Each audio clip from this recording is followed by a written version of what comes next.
इस बैठक में कई बातों को रखा और इसके साथ ही कई अपनी मांगों को रखा है।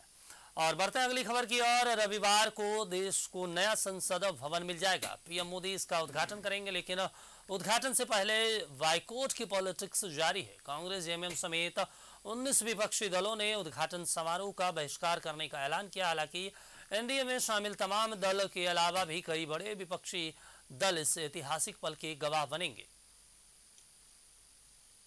देश को मिलेगा संसद का नया भवन। रविवार को पीएम मोदी करेंगे उद्घाटन। समारोह से कांग्रेस, जेएमएम का किनारा। विपक्षी दलों पर बीजेपी ने किया पलटवार। रविवार का दिन देश के लिए ऐतिहासिक होगा, जब प्रधानमंत्री नरेंद्र मोदी संसद के नए भवन का उद्घाटन करेंगे। संसद का नया भवन भव्य और अत्याधुनिक सुविधाओं से लैस है, लेकिन उद्घाटन से पहले ही न्यूज़ 11 भारत आपको संसद के इस भव्य भवन की तस्वीरें दिखा रहा है। संसद के इस भव्य भवन को देखकर हर भारतीय को गर्व महसूस होगा। ये भवन न सिर्फ भविष्य को देखकर बनाया गया है, बल्कि सुरक्षा समेत तमाम सुविधाओं का ख्याल भी रखा गया है। खुद पीएम मोदी ने इस वीडियो को जारी किया है।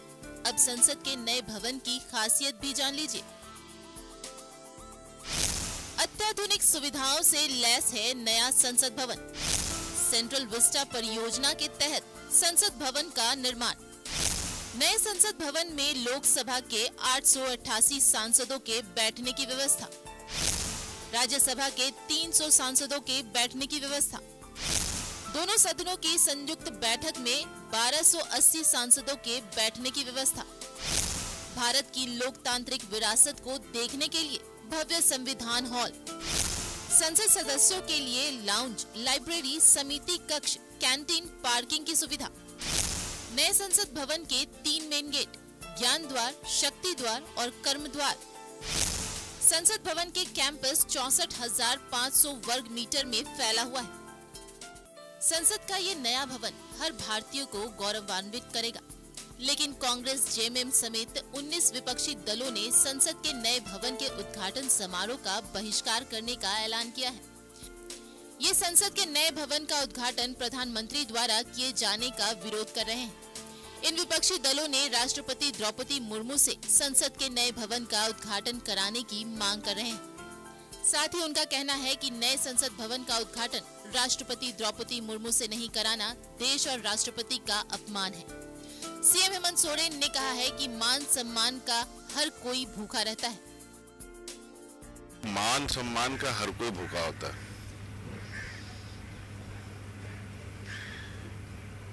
आदमी तो पैसा तो हर कोई कमा सकता है, मान और सम्मान पैसे से नहीं खरीदे जाते, ईंटे बालू से नहीं बनते। इतना बड़ा संसद भवन बना है, पूरे दुनिया में आप उसका मिसाल देंगे और उसकी गवाह राष्ट्रपति महोदय और उपराष्ट्रपति नहीं होंगे, ये चिंता का विषय है। हम लोग इस बात को कह रहे हैं, उनको आप बुलाइए, आप मुख्य अतिथि के हैसियत से बुला सकते थे। मोदी जी का ये आदत बन गई है कि अपने आप को कैमरा के सामने रखे, लोगों को जो दिखाए ये हम बहुत कुछ कर रहे हैं, देश के लिए बहुत कुछ कर रहे हैं। हम बॉयकॉट करेंगे, हम नहीं रहेंगे, क्योंकि हम समझते हैं जब सरकार संविधान पर हमला कर रही है तो विपक्ष की ये जिम्मेदारी है कि हम संविधान के प्रावधानों के पक्ष में स्पष्ट रूप में खड़े रहें।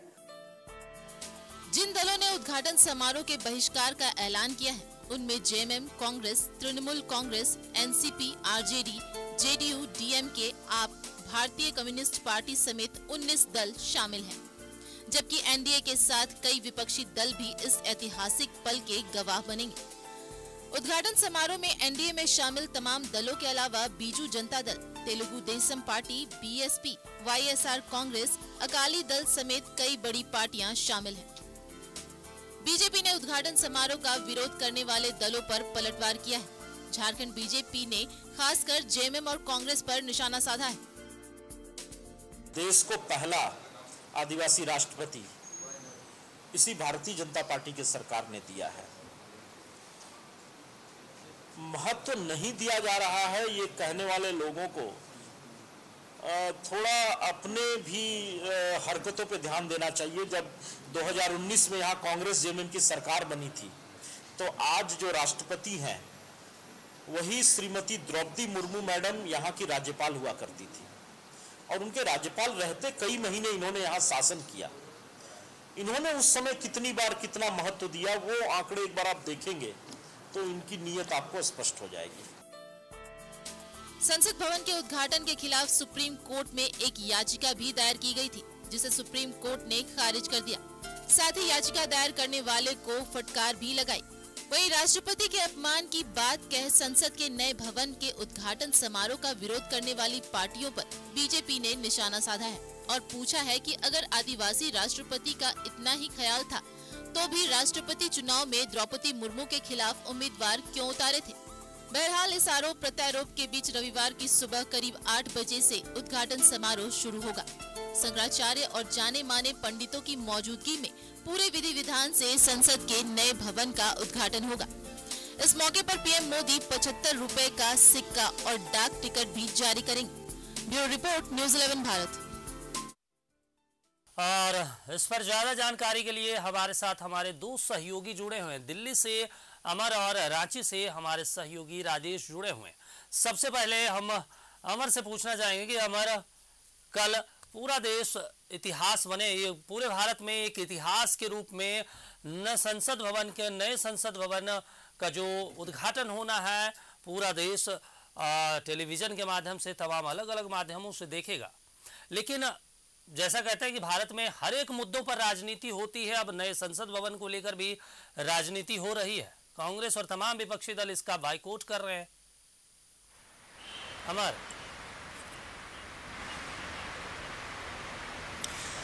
बिल्कुल आपने सही कहा कि जो विपक्ष है, विपक्ष अपना काम करती है और सत्ता पक्ष अपना काम करती है, और हर मुद्दे पर राजनीति होती है, क्योंकि ये लोग राजनीतिज्ञ हैं तो राजनीति तो करेंगे। पहली बात मैं आप सबसे पहले बता दूं कि जब सुबह के 7:30 बजे जब स्टार्ट होगा, जब पूजा जो पहला चरण है उसमें पूजा हवन किए जाएंगे। हवन 7:30 बजे से लेकर के 8:30 बजे तक कहा जा रहा है कि हवन होगा। उसके बाद दूसरा चरण है जो 8:30 से 9 बजे तक, जिसमें सेंगोन चोल वंश सेंगोल, जो चोल वंश का जो प्रतिबिंब है उसका जो है काम किया जाएगा यहाँ पर पार्लियामेंट में। उसके बाद कहा जा रहा है कि जब सुबह 9 बजे से 9:30 बजे तक जो है प्रार्थना किया जाएगा, प्रार्थना सभा है उसको किया जाएगा। उसके बाद कहा यह जा रहा है कि जिस तरह से भारत के लोकतंत्र हैं, उस लोकतंत्र में जो नया लोकतंत्र का एक मंदिर जो बनाया गया है, उस मंदिर का जो निर्माण किया गया है, उसमें प्रधानमंत्री इसका उद्घाटन करेंगे। उसके बाद तमाम भारतीय जनता पार्टी या फिर और भी जो उनके सहयोगी दल है यहाँ पे मौजूद रहेंगे। ये भी कहा जा रहा है कि उसके बाद जो कार्यक्रम है, जो राज्यसभा है, उसमें जो विपक्ष के नेता हैं, प्रतिपक्ष के नेता, उनका अभिभाषण होगा, और उसके बाद से तकरीबन ये प्रोग्राम 11 बजे तक चलेगा। 11 बजे के बाद जो है ये प्रोग्राम समाप्त हो जाएगा। तो सभी लोग वहाँ पे मौजूद रहेंगे, प्रधानमंत्री मौजूद रहेंगे, उसके बाद उनके तमाम मंत्रिमंडल के लोग मौजूद होंगे। उसके बाद ये जो दीर्घादर्शक हैं, जो मंत्री हैं, जो मंत्री के PS हैं या फिर सेक्रेटरी हैं, कैबिनेट सेक्रेटरी हैं, वो सभी लोगों को जगह दिया जाएगा उसमें बैठने के लिए। इस जो नए पार्लियामेंट में तकरीबन 1250 लोगों की बैठने की ये है, क्योंकि अब कहा जा रहा है कि 2026 में परिश्रम के बाद जो है लोकसभा के और राज्यसभा की सीटें बढ़ाई जाएंगे।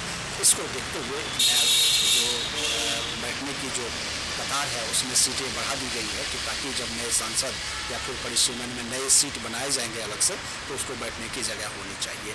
ये व्यवस्था है बहुत ही खूबसूरत, हम अपनी आँखों से देखा है, बहुत अच्छे तरीके से बनाया गया है। और कहा जा रहा है कि जो लोकतंत्र है, लोकतंत्र का भारत कहें तो एक लोकतंत्र का मक्का कहा जाता है, और ऐसे उस लोकतंत्र में इसका एक अहम छाप है। लेकिन विपक्ष लगातार ये कह करके इसका विरोध कर रही है, क्योंकि राष्ट्रपति जो राष्ट्र का पहला व्यक्ति होता है और राष्ट्र का सर्वोसर्वा होता है, उससे उद्घाटन नहीं करवा करके ये उनका अपमान किया गया है। और एक लाइन विपक्ष ने और जोड़ा है कि यह सिर्फ ये उनका नहीं अपमान है, क्योंकि वो आदिवासी समाज से आती है, और इस वजह से उनको उद्घाटन या उद्घाटन समारोह में नहीं बुलाया गया, यह उनका और आदिवासी समाज दोनों का अपमान है। ये लगातार विपक्ष कह रही है। इस वजह से 22 जो राजनीतिक दल हैं वो इस उद्घाटन समारोह में शामिल नहीं होंगे, इसका बायकॉट करेंगे और टीवी पे और जगह से उनको अगर नज़ारा देखना होगा तो वो जरूर देखेंगे। बिल्कुल अमर, ये तो कहते हैं कि सियासत है तो सियासतदानी सियासत ही करेंगे, लेकिन जब देश को एक ऐसा भवन सुपुर्द किया जा रहा है तो जाहिर सी बात है इस पर सियासत नहीं होनी चाहिए थी, क्योंकि कल जब सुप्रीम कोर्ट में भी इस मामले को लेकर जाया गया था तो वहां पर सुप्रीम कोर्ट के जस्टिस ने सीधे खारिज कर दिया और उन्होंने ये तक कह दिया कि आप किस मंशा से लेकर आए हैं हम जानते हैं, आपके ऊपर जुर्माना भी लगाया जा सकता है। फिर भी अब राजनीति है तो राजनीति ही किया जाएगा। अब कल का वक्त इंतजार रहेगा, कल का दिन कि जब प्रधानमंत्री इस नए संसद भवन का उद्घाटन करेंगे तो पूरा देश इसको देखेगा। अब वहीं हमारे साथ राजेश भी जुड़े हैं। राजेश, नए संसद भवन को लेकर सियासत तेज है। हमने झारखंड की राजधानी रांची में भी हम अक्सर देख रहे हैं पिछले 2-3 दिनों से कि कभी कांग्रेस तो कभी जेएमएम लगातार बीजेपी पर पलटवार कर रही है, तो वहीं बीजेपी भी इस पर हमलावर है। बीजेपी का कहना है कि जब इंदिरा गांधी और राजीव गांधी संसद भवन की इमारत का उद्घाटन कर सकते हैं तो प्रधानमंत्री नरेंद्र मोदी क्यों नहीं कर सकते? राजेश, देखिए, किसी संसद भवन के जो गार्जियन होते हैं वो लोकसभा अध्यक्ष हैं और लोकसभा अध्यक्ष जिन्हें आमंत्रित करेंगे उन्हें उद्घाटन करने के लिए कहा जाएगा, उन्हें वो आएंगे। यहाँ पर राजनीति हो रही है इसलिए कि चूंकि राजनीति में दो ध्रुव हैं बने हुए, एक तरफ अपोजिशन है, एक तरफ रूलिंग पार्टी है, तो ऐसे में देखें कि 19-20 दल जो हैं वो कह रहे हैं कि नहीं, इसका उद्घाटन तो राष्ट्रपति से कराया जाना चाहिए। लेकिन अब ये लोकसभा अध्यक्ष ने उन्हें आमंत्रित किया प्रधानमंत्री को, तो ये वही करेंगे। इसमें जिस प्रकार से बनाया गया है, आप देखिए कि रिकॉर्ड समय में यह संसद भवन बनकर तैयार हुआ है और इसमें कई खासियत है। जगह ज़्यादा है, बैठने की संख्या ज़्यादा है, राज्यसभा के जो सदस्यों की संख्या बढ़ने की संभावना है, उस लिहाज से इसे बनाया गया है। और जो अभी जो संसद भवन है उससे पास ही में है। दरअसल आप देखें कि सेंट्रल विस्टा का ही विरोध विपक्ष करता रहा है, कांग्रेस समेत अन्य दल ने किया है अपने पॉलिटिकल अलाइनमेंट के हिसाब से। राजनीति वहाँ हो रही है तो यहाँ कैसे नहीं होगी, क्योंकि राजनीतिक दल तो यहाँ भी हैं। बीजेपी यहाँ पर जो भी यहाँ पर रूलिंग पार्टी है जो वो उनको जवाब दे रही है कि कई ऐसे भवन हुए हैं लोकसभा के, कई एनेक्सी हुए हैं, कई राज्यों में कुछ ऐसे भवन बने हैं जिसका उद्घाटन कराया गया। इसमें मध्य प्रदेश है, बिहार है, ऐसे जिनको कि नहीं करना चाहिए था लेकिन कराया गया। ये विशेषाधिकार लोकसभा अध्यक्ष का बनता है कि वो किसे आमंत्रित करते हैं। ये ठीक है कि राष्ट्रपति को भी किया जा सकता है। देखिए, संसद का जो हमारे यहाँ संविधान में जो कॉन्सेप्ट है उसमें राष्ट्रपति, फिर लोकसभा और राज्यसभा तीनों को मिलाकर संसद हम कहते हैं। तो राजनीति करने के लिए अलग अलग विषय हो सकते हैं, उसी के तहत सभी लोग बोल रहे हैं। लेकिन देश के लोगों के लिए ये एक बड़ी बात है कि जो वर्तमान में संसद भवन है वो अंग्रेज के ज़माने का बना हुआ है। अब एक आत्मनिर्भर भारत का यह एक प्रतीक होगा हमारा संसद भवन, जिसे 1200 करोड़ रुपए की लागत से बनाया गया है और बहुत ही खूबसूरत है, बहुत ही हाईटेक ये संसद भवन बना है। तो ये इसमें राजनीति होना, राजनीतिक दलों की अपनी अपनी प्रायोरिटी है, कोई हर चीज़ को अलग अलग एंगल से देखता है, तो ये उन्हें करने दीजिए। लेकिन देश एक गवाह बनेगा कल जब संसद के नए भवन का उद्घाटन होगा, प्रधानमंत्री करेंगे और देश देखेगा। अब इस पर राजनीति जिन्हें करनी है अपने अपने आधार पर कर रहे हैं, उन्हें हम जायज़ या गलत नहीं ठहरा सकते। दीपक।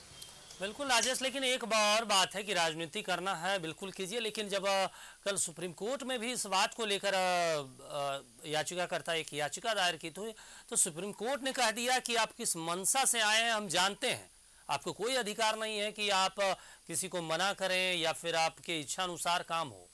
और यहाँ तक सुप्रीम कोर्ट ने कहा था कि हम चाहें तो आपके ऊपर जुर्माना लगा सकते हैं इसको लेकर। ये सही है कि जो संसद भवन होते हैं उसके सुप्रीम राष्ट्रपति और उपराष्ट्रपति होते हैं, लेकिन फिर भी अगर प्रधानमंत्री उद्घाटन कर रहे हैं तो जिस तरीके से बीजेपी पलटवार कर रही है कांग्रेस पर कि आप इंदिरा गांधी और राजीव गांधी के दौर में भी संसद भवन की इमारत का उद्घाटन हुआ, तो प्रधानमंत्री नरेंद्र मोदी अगर कर रहे हैं तो इसको क्या दिक्कत है आपको? तो सवाल तो खड़े होंगे राजेश। देखिए, सुप्रीम कोर्ट ने बिल्कुल सही कहा। सुप्रीम कोर्ट हमारे संविधान का गार्जियन है और उसने बहुत ही मेरिट के आधार पर यह कहा है कि यह लोकसभा अध्यक्ष का विशेषाधिकार है कि वह किसे आमंत्रित करता है उद्घाटन करने के लिए, और इस तरह की चीज़ों को कोर्ट में नहीं लाना चाहिए कि इनसे नहीं करा के उनसे कराया जाना चाहिए। तो कोर्ट ने ऑब्जर्व किया कि जो याचिकाकर्ता है उसकी मंशा जो है उचित नहीं है, और कई बार आपने देखा होगा कि चाहे वो सुप्रीम कोर्ट हो या हाई कोर्ट हो, ऐसी याचिकाएं आ जाती हैं जो सुप्रीम कोर्ट को ही लगता है कि यह समय बर्बाद करने वाला मामला है, और इस पर कई बार फटकार भी लगाई जाती है, कई बार तो जुर्माना भी लगाया जाता है। तो सुप्रीम कोर्ट ने वही समझा जो संविधान में विहित है, और चूंकि लोकसभा अध्यक्ष का ये क्षेत्राधिकार बनता है, इसी आधार पर उन्होंने कमेंट किया। और अब देखिए, इसमें ज़्यादा कुछ रहा नहीं, ठीक है, अपनी अपनी बातें लोग कह रहे हैं, जो विरोध कर रहे हैं सो कर रहे हैं, लेकिन देश का संसद भवन कल देश को मिल जाएगा, जो अब आगे से इसकी कार्रवाई वहीं चलेगी। तो ये जो विरोधी दल हैं जिनके प्रतिनिधि लोकसभा में हैं या राज्यसभा में, सभी लोग इसमें हिस्सा लेंगे, क्योंकि संसद तो वहीं चलेगी। इसलिए अपने अपने प्रायोरिटी, जो पॉलिटिकल प्रायोरिटी है या विचारधारा, उसके हिसाब से इन लोगों ने ऐसा कहा है। लेकिन आप देखें कि बीजेपी हमलावर है, और बीजेपी ने कई उदाहरण दिए हैं कि ऐसे कई भवन हैं जिसके उद्घाटन जो है वैसे लोग किए हैं कांग्रेस के शासनकाल में जिन्हें नहीं करना चाहिए था, उन्हें अधिकार नहीं बनता है, लेकिन उस समय शासन व्यवस्था के हिसाब से जो तय हो जाता है वो किया गया। अब जो ये भवन हो रहा है इस पर राजनीति करना गलत है, ये बीजेपी का कहना है। लेकिन जो इनके विरोधी हैं, जो आज झारखंड की बात करें तो जो सत्ता में है वो जानते हैं, समझते हैं कि क्या कहना है नहीं कहना है। उनकी मांग यह थी कि राष्ट्रपति देश की एक सुप्रीम बॉडी है, वो राष्ट्र के अध्यक्ष हैं, तो उनसे ही उद्घाटन कराया जाना चाहिए। ये भी गलत नहीं है, लेकिन मैंने जैसा कई बार कहा कि लोकसभा अध्यक्ष यह तय करते हैं कि किन से उद्घाटन करवाया जाना चाहिए, और कोई एनेक्सी है या अन्य कोई ऐसा भवन है जिसका जो जैसे विधानसभा का है, विधानसभा का उद्घाटन अगर मुख्यमंत्री से कराया जाता है तो कहाँ कोई इसमें परेशानी होती है। आपने देखा कि झारखंड विधानसभा का उद्घाटन प्रधानमंत्री ने किया, वो जो नया भवन है झारखंड विधानसभा, प्रधानमंत्री का कार्यक्रम था, उसी में इसका उद्घाटन भी कराया गया। तो ये कोई परंपरा नहीं, जिसका जो अधिकार बनता है, जो विधानसभा अध्यक्ष चाहते हैं तो वो कर सकते हैं। बिल्कुल राजेश, अब जो सियासत करता है, जो सियासतदानी है, वो सियासत करेंगे, लेकिन अब कल का दिन यानी रविवार को दिन पूरा देश इस इंतजार की जो घड़ी है कल रविवार को खत्म हो जाएगी, और जो हाईटेक संसद भवन का उद्घाटन होना है कल पूरा देश इसको देखेगा। तमाम जानकारी के लिए शुक्रिया राजेश। शेयर वीडियोस, सब्सक्राइब करें हमारा चैनल और प्रेस करें बेल आइकॉन। न्यूज़ 11 भारत, सच है तो दिखेगा।